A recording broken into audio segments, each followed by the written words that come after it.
Okay, well, let me talk about the situation at the Ivy League universities first. The question, broadly speaking, covers a question about intelligence and about its diverse manifestations and about its role in selection for universities. If you go back and look at the records at Harvard, for example, in the early 1960s, the typical IQ for a Harvard student was about 105 to 110, not much above average, but that's because they were finishing schools for the rich, roughly speaking. And you know, if you had a rich father and he made his money, he was probably well above average in intelligence.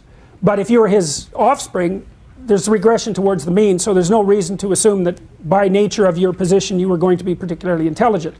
Anyways, the average Ivy League student was bright, but not outstandingly so.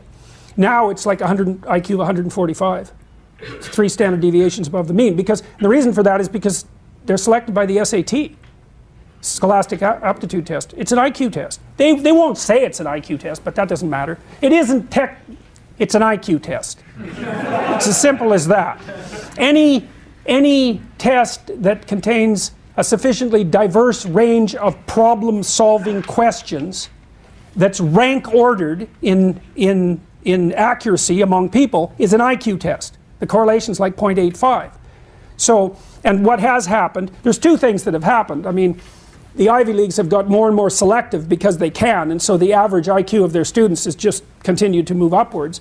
And then the average IQ of the population has actually increased to a substantive degree too over the last 50 years, partly, perhaps mostly, because of improved nutrition and information exposure among the more deprived members of the culture.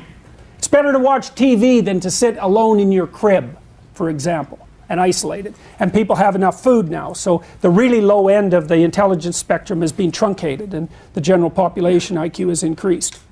So with regards to institutions like the University of Toronto, say, the average IQ at the University of Toronto was somewhere between 120 and 130. And we know that because we've tested it. And it's not surprising because you're basically selected for cognitive prowess, right? Because grades are a rough marker of intelligence. Conscientiousness, by the way, also matters. Independent trait. Because the best 2 predictors of university grades are conscientiousness and intelligence. Not creativity, by the way. 0 correlation with creativity.